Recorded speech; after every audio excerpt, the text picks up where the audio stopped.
Hello friends. जैसा कि आप सबको पता है, पर डे मैं एक वीडियो लेकर के आता हूं जिसमें वो सारी अपडेट्स होती हैं जो आपके लिए काफ़ी ज़्यादा इंपॉर्टेंट होती हैं।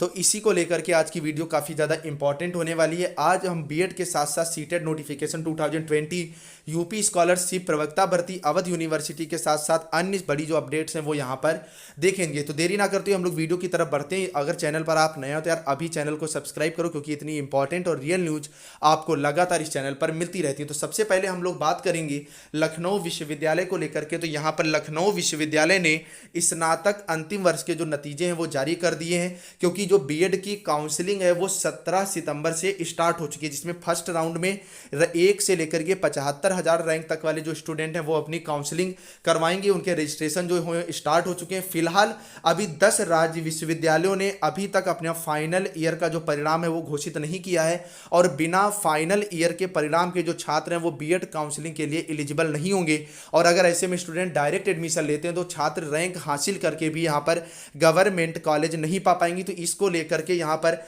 लखनऊ विश्वविद्यालय ने बड़ा कदम उठाया है छात्र हित में, और स्नातक अंतिम वर्ष का जो परिणाम है वो यहाँ पर जारी कर दिया। तो ये सबके प्रयासों से यहाँ पर संभव हुआ। नेक्स्ट हम लोग बात करेंगे कि यूपी स्कॉलरशिप को लेकर के। तो यहाँ में आगे बढ़ने से पहले मैं आपको बता दूं, एडेड जूनियर हाई स्कूल प्रधानाध्यापक एवं सहायक अध्यापक भर्ती परीक्षा 2021 काफ़ी नज़दीक है। ऐसे में आपकी तैयारी को मजबूती देने के लिए चक्षु प्रकाशन की बेहतरीन बुक मार्केट में लॉन्च हो चुकी है।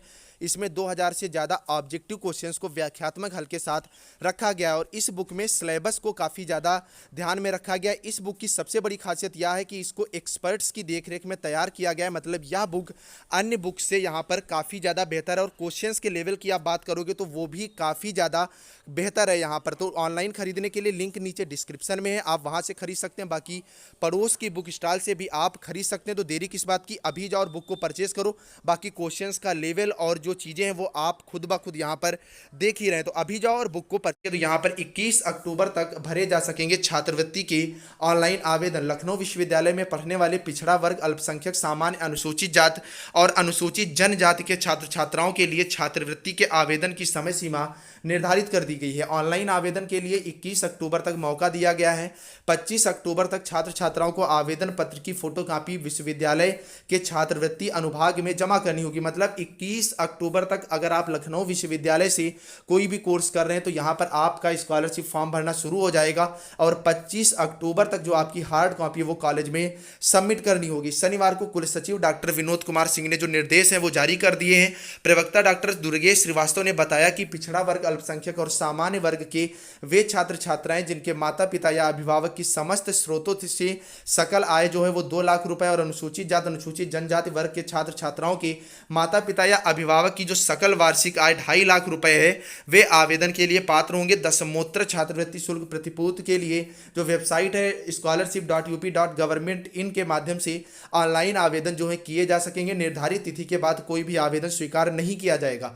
विलंब के लिए छात्र छात्राएं जो है वो स्वयं जिम्मेदार होंगे। तो यहाँ पर 21 तारीख तक आप जो है ऑनलाइन स्कॉलरशिप का जो फॉर्म है अप्लाई कर दीजिए, और 25 तारीख तक हर हालत में अपने कॉलेज में इसकी हार्ड कॉपी सबमिट करवा दीजिए। फिलहाल पूरी उम्मीद है कि लास्ट डेट बढ़ेगी, लेकिन आपको रिस्क नहीं लेना है। आपको छात्रवृत्ति फॉर्म जो है वो समय से यहाँ पर फिल कर देना है। अभी आपके पास 1 महीने से ज़्यादा का समय। अगर कोई प्रॉब्लम आ रही है तो आप कमेंट में पूछ सकते हैं। नेक्स्ट हम लोग बात करेंगे सीटेट को लेकर के, तो जो कि सीबीएसई आयोजित कराता है। फिलहाल इसका जो पूरा सर्कुलर है वो आपका जुलाई में ही जारी हो गया था। अब जो है यहाँ पर आवेदन के साथ साथ एग्जाम डेट्स जो है वो भी जारी कर दी गई हैं। केंद्रीय माध्यमिक शिक्षा बोर्ड केंद्रीय अध्यापक पात्रता परीक्षा सीटीटी के 15वें संस्करण को सीबीटी जो है कंप्यूटर के माध्यम से कराया जाएगा, जो कि 16 दिसंबर से स्टार्ट होकर 13 जनवरी तक आपके एग्जाम चलेंगे। और उम्मीदवार को जो उसका प्रवेश पत्र आएगा उस पर वो डेट बता दी जाएगी जिस दिन उसका एग्जाम कंडक्ट कराया जाएगा, और 20 भाषाओं में यह परीक्षा आयोजित की जाएगी। विस्तृत सूचना बुलेटिन जिसमें परीक्षा पाठ्यक्रम, योग्यता मानदंड, परीक्षा शुल्क, परीक्षा से महत्वपूर्ण तिथियां इत्यादि सीटीटी की ऑफिशियल जो साइट है उस पर उपलब्ध करा दिया जाएगा। अभी फिलहाल उपलब्ध नहीं है। इच्छुक उम्मीदवारों से अनुरोध है कि वह उपर्युक्त वेबसाइट से सूचना बुलेटिन डाउनलोड करें, और आवेदन करने से पहले जो सावधानी पूर्वक पढ़ लें। इच्छुक उम्मीदवारों को केवल सीटीटी वेबसाइट के माध्यम से ऑनलाइन आवेदन करना है। ऑनलाइन आवेदन की जो प्रक्रिया है वो आज मतलब 20 सितंबर से स्टार्ट हो जाएगी, और 19 अक्टूबर तक आप फॉर्म जो है वो अप्लाई कर सकेंगे। यहाँ पर शुल्क भी आपका बता दिया गया है। अगर आप दोनों पेपर का फॉर्म अप्लाई करते हैं तो यहाँ पर 1200, केवल एक पेपर का फॉर्म अप्लाई करते हैं तो 1000। वहीं एससी एसटी विकलांग के लिए एक पेपर का शुल्क 500, और दोनों पेपर का जो शुल्क है वो 600 रुपये यहाँ पर आपसे लिया जाएगा। नेक्स्ट नेक्स्ट हम लोग बात करेंगे प्रवक्ता भर्ती को लेकर के, जिसकी परीक्षा कल आयोजित हुई थी। उत्तर प्रदेश लोक सेवा आयोग प्रयागराज द्वारा दिनांक 19 सितंबर 2021 को प्रवक्ता पुरुष महिला राजकीय इंटर कॉलेज प्रारंभिक परीक्षा 2020 उत्तर प्रदेश के 16 जनपद के 1055 परीक्षा केंद्रों पर एक सत्र में पूर्वाह्न 11 बजे से अपराह्न 1 बजे तक आयोजित कराई गई। परीक्षा सकुशल निर्विघ्न एवं शुचिता पूर्वक संपन्न हुई। उपर्युक्त परीक्षा में 4,91,370 अभ्यर्थी पंजीकृत थे।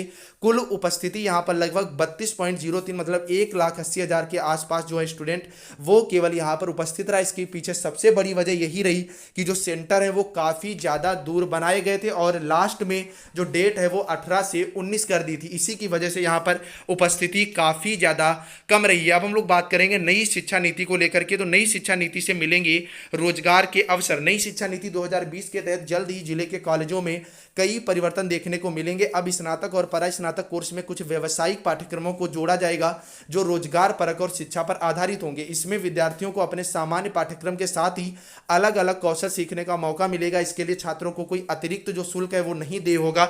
यह परिवर्तन इसी सत्र से लागू होंगे। ऐसे में नई शिक्षा नीति जो है वो रोजगार के अवसर दिलाएगी और नई शिक्षा नीति का जो उद्देश्य है वो रोजगार के अवसर प्रदान करना ही है। क्षेत्रीय उच्च शिक्षा अधिकारी प्रोफेसर राजीव गुप्ता ने बताया कि नई शिक्षा नीति लागू करने के लिए टास्क फोर्स जो है वो गठित की गई है। इसमें शिक्षा विभाग को कई सुझाव जो हैं वो मिले हैं। इन्हें धीरे धीरे इसी सत्र से लागू किया जा रहा है। इस साल से हर महाविद्यालय में 2 कौशल विकास कार्यक्रम जो है वो अनिवार्य होंगे, जो विद्यार्थियों को इंडस्ट्री से जोड़ने और रोजगार दिलाने में सहायक होंगे। सरकारी महाविद्यालय साथ ही अन्य सरकारी और गैर सरकारी शैक्षणिक संस्थानों के पाठ्यक्रम में भी रोजगार परक शिक्षा का समावेश इसी सत्र से नजर आने लगेगा। मतलब इस बार से जो आपकी पढ़ाई होगी, चाहे स्नातक की हो परास्नातक की, उसमें रोजगार से संबंधित कुछ विषय जो कि व्यवसायिक पाठ्यक्रम से संबंधित होंगे वो जो है जोड़े जाएंगे। नेक्स्ट हम लोग बात करेंगे सरकार शिक्षा मित्रों के साथ कर रही नाइंसाफी। उत्तर प्रदेश दूरस्थ बीटीसी शिक्षक संघ ने आरोप लगाया है कि प्रदेश सरकार शिक्षा मित्रों के साथ नाइंसाफी कर रही है। संघ ने शिक्षा मित्रों के मानदेय में 1,000 रुपए की बढ़ोतरी को जो है वो नाकाफी बताया है। रविवार को दारुल सफा में आयोजित संघ की प्रदेश कार्यकारिणी की बैठक में संघ ने शिक्षा मित्रों शिक्षकों के हित में संघर्ष की आगामी योजना का जो है वो मंथन किया है। संघ के अध्यक्ष अनिल यादव ने बताया कि संकल्प पत्र में वादे के बाद भी योगी सरकार ने शिक्षा मित्रों की उपेक्षा की है। 4 साल बाद मानदेय बढ़ाने का निर्णय किया। इसमें केवल 1,000 रुपए बढ़ने से शिक्षा मित्रों को कोई राहत नहीं होगी, जबकि सहायक अध्यापकों को हर वर्ष यहाँ पर 3 से 4,000 रुपए की वेतन वृद्धि मिलती है। तो यहाँ पर बात भी सही है कि शिक्षा मित्रों के साथ आप इतनी नाइंसाफी नहीं कर सकते। 1,000 रुपए बढ़ के केवल इनकी जो सैलरी है वो 11,000 रुपए के आसपास हो जाएगी। तो इस शिक्षा मित्रों को इस बार ये पूरी उम्मीद थी कि जो सैलरी है वो 3 से 4,000 बढ़ेगी, परंतु ऐसा नहीं हुआ है। फिलहाल शिक्षा मित्र संघ जो है वो इसको लेकर के लगातार नजर बनाया हुआ है। उम्मीद है कि सरकार पर दबाव बनाकर कुछ ना कुछ पॉजिटिव निर्णय जो है वो लिया जाएगा।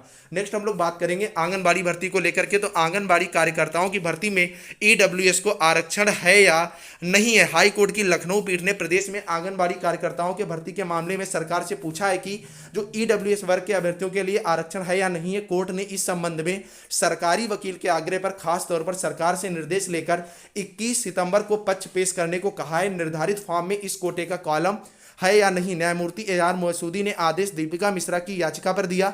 याचिका में ईडब्ल्यूएस वर्ग के अभ्यर्थियों के लिए संबंधित फॉर्म में जिक्र ना होना कहा गया है। मतलब इस बार जो आवेदन मांगे गए हैं उसमें ईडब्ल्यूएस कोटा जो है वो बिल्कुल आंगनबाड़ियों में नहीं दिया गया है। तो इसको लेकर के हाई कोर्ट ने सरकारी वकील को 21 सितंबर को अपना पक्ष जो है पेश करने को कहा है, क्योंकि जो 10% आरक्षण अब ईडब्ल्यूएस कैटेगरी को मिल रहा है वो आंगनबाड़ी भर्ती में नहीं है।